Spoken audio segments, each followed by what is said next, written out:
setahun kurang langkungipun kula suwun dika ingat mring sedayanipun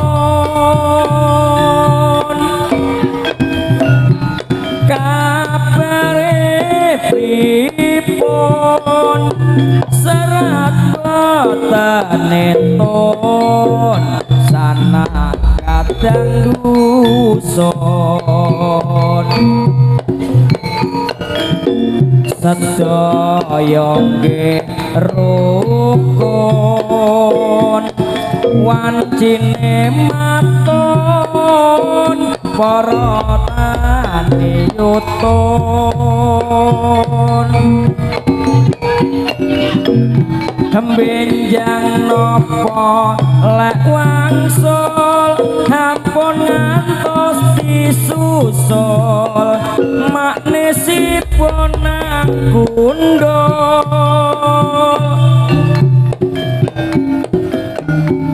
ulat teka jagadul pikirane modal madul kono mung gendangan dengkul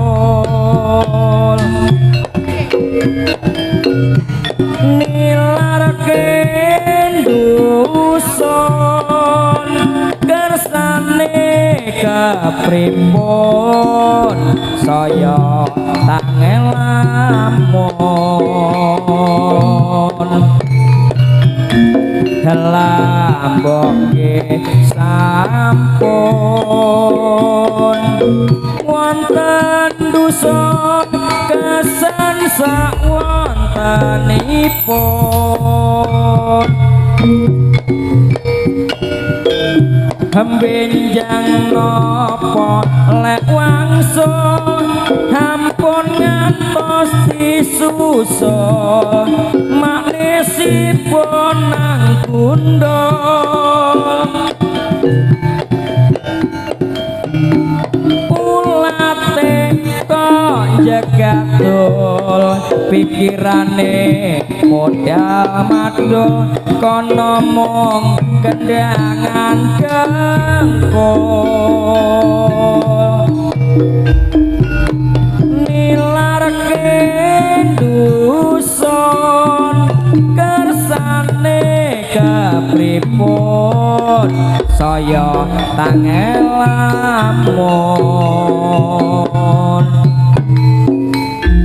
lah nggih sampun wonten dusun kesan sawontenipun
Wahyu Kerenjo Asmara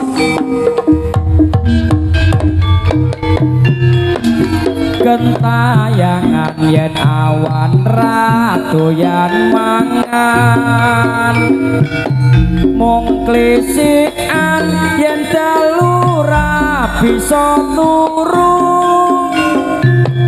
namung tansah mikirake sliramu wis suwe pisah nembe saiki ketemu ndangake cahayu nyedak aku dimen mari kangen waton sliramu sumandhe ayo nih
Wonten tembangipun Kembang Rawi panjenengan tembangipun saking beliaunipun Bapak Sunan Gales Sugeng midhangetaken matur sembah nuwun sanget.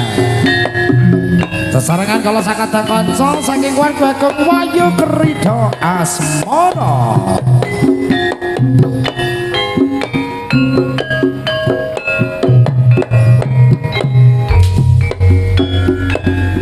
Sarirane wong seneng tunggal sabele Pitane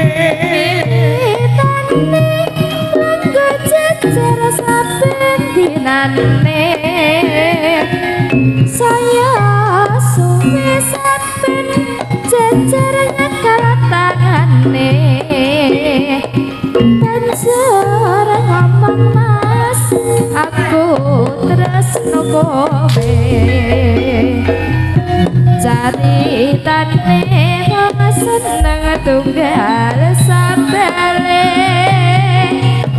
wiwitane langgo jejer saben dinane saya suwe saben jejer nyekal tangane banjur ngomong mas aku tresno kowe kembang kenongo hatiku digawe lara kembang melati agarane hati kembang kejepit hatiku digawe bingung kembange mawar tresnaku bos katon buyar mula wong tresno ora kena nggo sembrono nora becik kanggone para wanita kembang iku paripesane tinimbang romil becik tak gane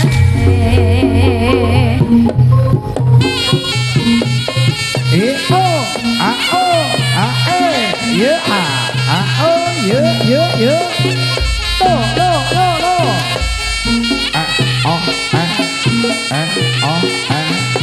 goyang iki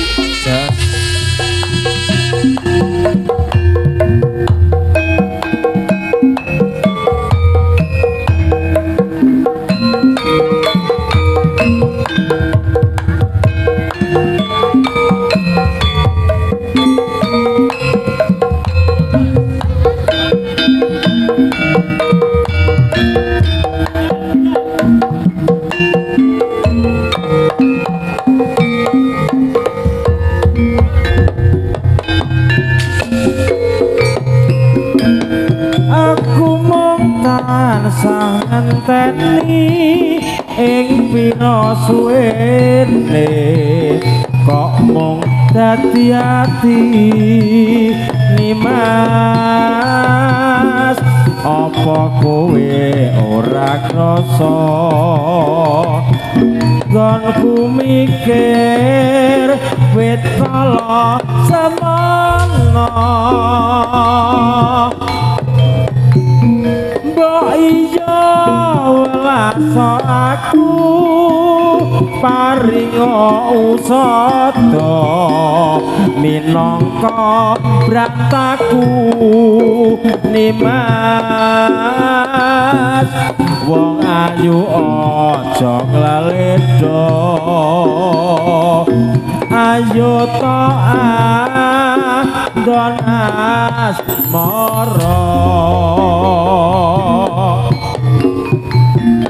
ana kowe aku marem tanpa kowe ora janjam aku kasmaran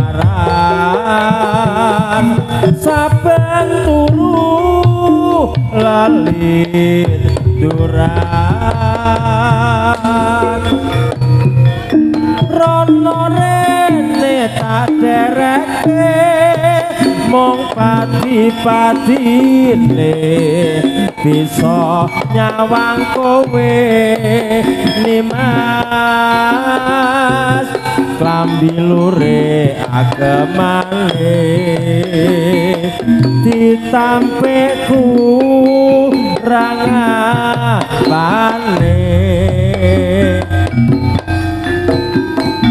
ana kowe aku marem tanpa kowe ora jenjam aku kasmaran saben turu lalin duran rono rene tak dereke mung pati-patine bisa nyawang kowe nimas klambi lure agemane ditampeku rangapane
awas ngati-ngati jar kabandus halo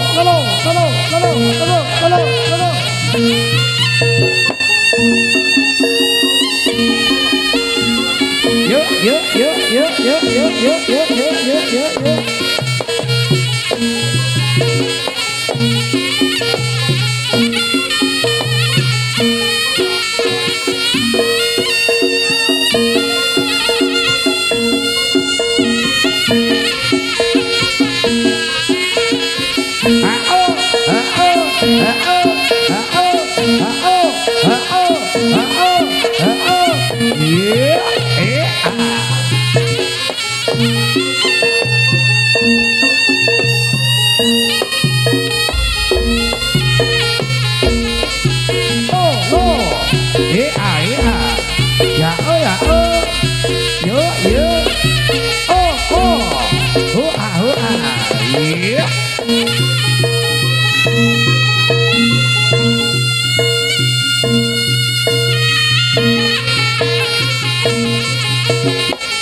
Nggih, monggo Pak Slamet.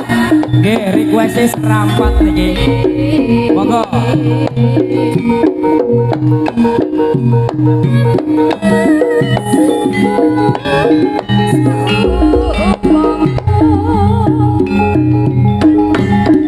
Oh, enak tenan Pak Slamet, monggo. Jane kudu munggah ya, kudu munggah. Malah joget ning isor.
Sumet loro, ayo. Waspadake yo. Oh yo, oh yo, oh yo, oh yo.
kembang walang kayu wasudane ucapan ayo mas ya seneng aku sebut ora tau boleh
jan. Tansaya dalu tansaya regengke swasana. Alhamdulillah Wahyu Krida Asmara tasik paring lipur kagem kadang sedulur seni wonten ing kawadan Mendosari Ngantru khususipun ugi wabil khusus malih wonten keluarga agung saking belonipun Bapak Sumaji utawi Bapak Slamet dalah Ibu Fitrian. Matur sembah sanget ingkang tasik lenggah amirsani gebyaripun saking keluarga agung Wahyu Krida Asmara wijil saking kawadan Bendosari Ngantru ingkang dipakarsani dening danipun Bapak Sunarto. Matur sembah nuwun ugi ngaturke matur gunging manwun tanpa pepindhan kagem jajaran keamanan belonipun Bapak Kepolisian dalah Bapak TNI bilih menapa sampun kersa paring izin ugi paring keamanan wonten ing dalu menika ngantos mangke titipurnaning adicara. Matur sembah sanget. Niki wonten panjuwun tembang. Wah, iki tembange kena maneh. Sing diaturke saking griyanipun Mbah Gundul. Mbah Gundul ingkang pun dipiyantunipun tembange wonten Gubuk Asmara. Siap dipinangkani saking keluarga agung Wahyu Krida Asmara. Pripun niki tasik wonten wedal. Diparingi tembangipun. Nggih nyemanggane. Nggih, nah cocok Dik. Anu niki mangga mie. Kalau semanggaken. Niki perwakilan saking belonipun Mbah Gundul. Ngoten nggih. Ngapunten Mas Kirun nggih. Nggih sampenika minangkani pamundhutipun Mbah Juru Kunci, Mbah Lagi. Menika gubukipun lagunipun Gubuk Asmara. Nggih. Mbok bilih Mbah Lagi purun minggah teng mriki sumangga Mbah Lagi. Mbah sinten? Mbah Lagi Gundul. Ayo Mbah Gundul. Mbah Lagi. Beksa ning dhuwur panggung ayo. Kepala desa sak Indonesia niku Mas. Kepala desa sak Indonesia. Mbah Gundul ayo. Khususipun Balikpapan Sukabumi. Apa? Nggih. Alias Juru Kunci. Balikpapan Sukabumi. Nggih. Medeni ini. Oh medeni. Piyantunipun nggih lagi ngawontenaken pengamanan wonten Radosa. Wah, bilih sedanten dipun paringi slamet wilujeng. Oke. Nggih. Matur sembah sangat Mbah Legi, Mbah Gundul utawi Mbah Legi nggih. Mbah Lagi. Mbah Lagi ono. Utawi Mbah Juru Kunci matur sembah Juru Kunci. Tembangnya wonten Gubuk Asmara. Nggih, Gubuk Asmara. Nggih. Mangga dipinangkani. Monggo Bapak sedaya mawon. Semoga Bapak dipun aturi beksa sedanten mawon. Yo, mangga iki bapakne metu kabeh. Makarjo beli Bapak Sunarto. Tolo.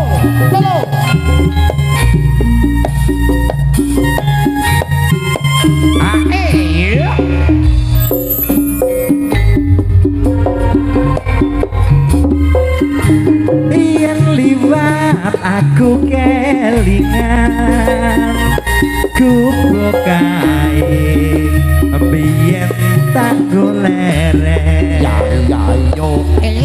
yo ing cagak kebak tulisan warna abang tondo isih prawan jenenge Gubuk Asmara biyen kae tanggo tandum tresno. Monggo para bapak ingkang ngersakaken beksa kula semanggaken. Tanpa bantal tanpa kosong botak-bote ke taman asmara. Gubuk kae nyimpen pati wiwit biyen tumekang saiki. Gubuk kae kebak crita wayah wengi nganti gagetrina catetan sajroning ati catetan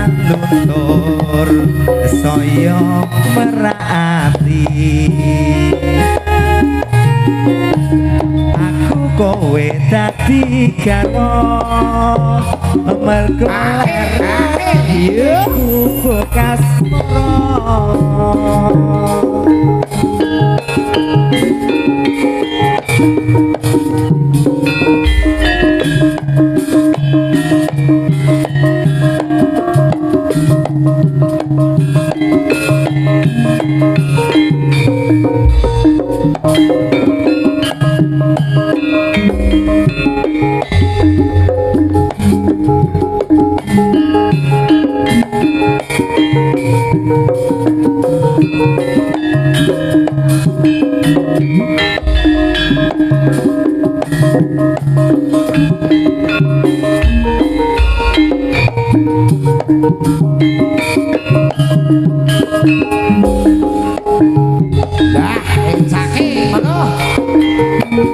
yen liwat aku kelingan kubokae biyen tak ayo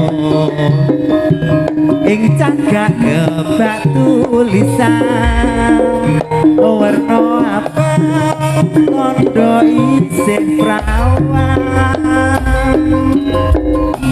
jenenge gubuk asmara biyen kae tak adung tresno tanpa bantal tanpa kuasa bota-bote ketaman asmara gubuk kae penwati wiwit biyen tumekan saiki gubuk kae kebak crita kowe iki nganti kaget rino catatan sajroning ati datang luntur saya merati aku kowe dadi garwa mergo leren ing gubuk asmara. Nggih. Panyuwunipun saking nggonipun Mbah Lagi utawa Mbah sakmenika sampun dipun pripun sampun dipun ratosipun dengan para kadang tamu inggih mriki. lah Siap. sampun Mbah Lagi kula gadah utang nggih Sembahun nah nggih. Matur Nggih. kenging parpun nggih Mbah Lagi. nggih mugi-mugi saged remen menika Soalnya tata sing Nggih. jampinipun saya Nggih. terus saged ngregengke suasana wonten ing dalu menika. sak menika asline niku bapane sami ngantuk makane kula wau nggih nyanyi. Lah nggih rugi lho wis kadung kebayaan kabeh kok. Lah nggih kadung masak ora nyanyi. Weh Jon Nggih piye? lah atus yo ket jam 4 nggih ta. Biasane magrib lagi atus setanggapan jam 4 wis atus. Monggo Mas dilanjut. Nggih matur sembah nuwun sanget. Tasik wedal, tasik wonten setunggal adicara nggih menika tari rampok singo barok sampun kudu rumiyin. Nanging saderengipun tasik diparingi tetembangan. Aku tak pengen jajal. Iki sapa iki? Wayahe sapa iki? Nah, lagi niki lagi sapa? Maaf. Ora iki mau anu Mas Kolek. Nggih. Mas Slamet sing kagungan dalem Nggih. nyuwune pupuse nelongso. Puput. Sampeyan kon duet. Oh iya, pupus sing nelongso. Iki sing dadi sing aku manut. Aku Mbak Angel apa Di Mbak Aini. Aini kuwi monggo. Aku tak jajal Aini Zam-Zam. Ngono. Ah. Dados Ya.